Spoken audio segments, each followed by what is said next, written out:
Mark Rogers TV getting you set for the big matchup in the Sugar Bowl between the Big 12 and the SEC, as we saw just 3 years ago with Alabama, Oklahoma. This time it's the Sooners taking on the other Iron Bowl participant in Auburn. We bring in Graham Dudley from Crimson and Cream Machine.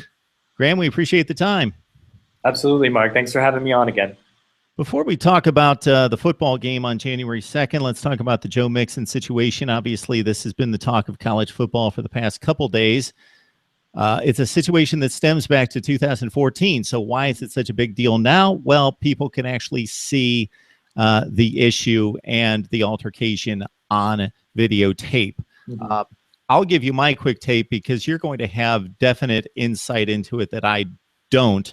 I know that I was talking to a number of bloggers from your site back then when Mixon was coming out as a 5-star, obviously highly coveted, highly anticipated recruit.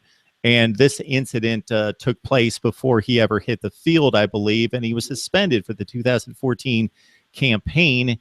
And we knew that there was an incident that was pretty serious for that penalty to have taken place, but he was reinstated and played in 2015.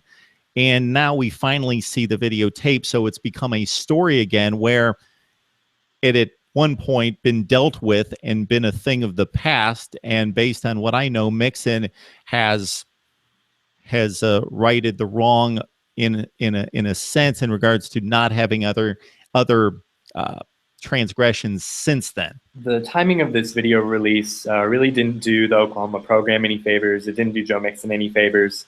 But I'm glad the world can see what really happened that night, and I'm glad the world can see what violence against women really means on such a visceral level. But my kind of reaction to this whole thing is,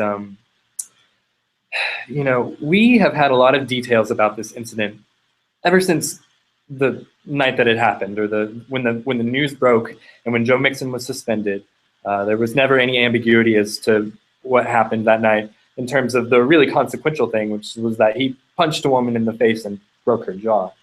And in fact, about a year ago, I want to say, some members of the Oklahoma City media were allowed to watch that video that was recently released.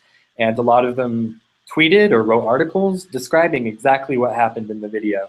They're saying she pushes him, he hits her, her face hits the table, there's blood, he walks out. It's a really grotesque thing, but they described exactly what happened on the video. So when it comes out a few days ago, I understand that there's a big difference between reading a depiction of what happened and watching it for yourself. But to me, there's no reason why this outrage should have been delayed 2.5 years and started 3 days ago.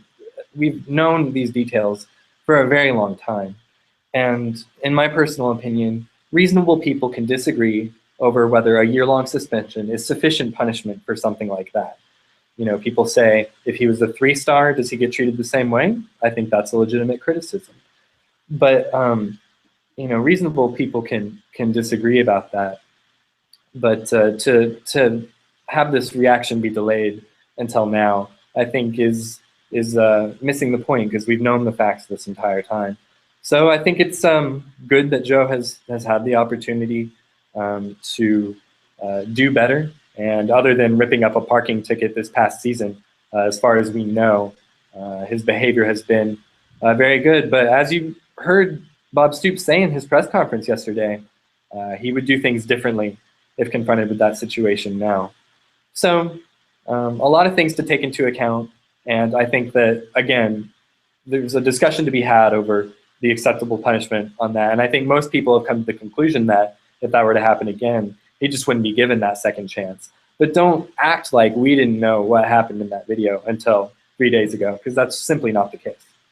Well stated, Graham. It's a visceral thing when you see the videotape and you're appalled by it. So let's start off by saying, as you just plainly did, and I'll state the same thing, it's disgusting, it's despicable, it's unacceptable in every way, shape, or form to take that kind of action against a woman.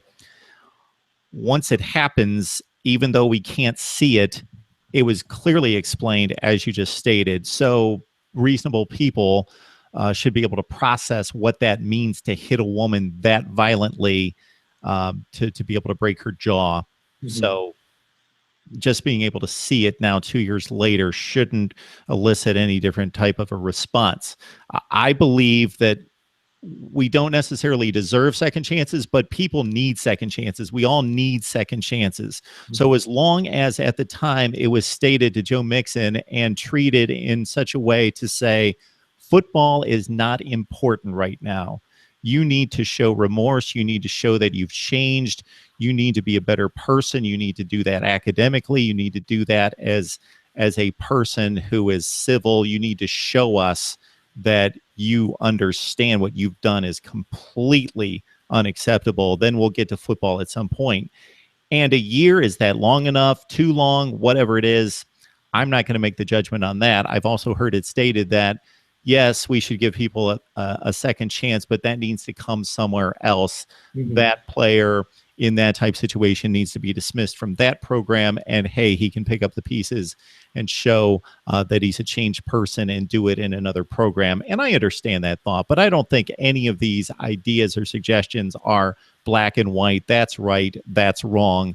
But I, like you, don't understand the public outcry now because in contact with a number of your bloggers and following college football, I was aware of the situation then and thought, hey, they took care of it by suspending this kid for a year. Sure, they could have kicked him out of the program, but they did suspend him for a year, and he could not take on football activities during that time.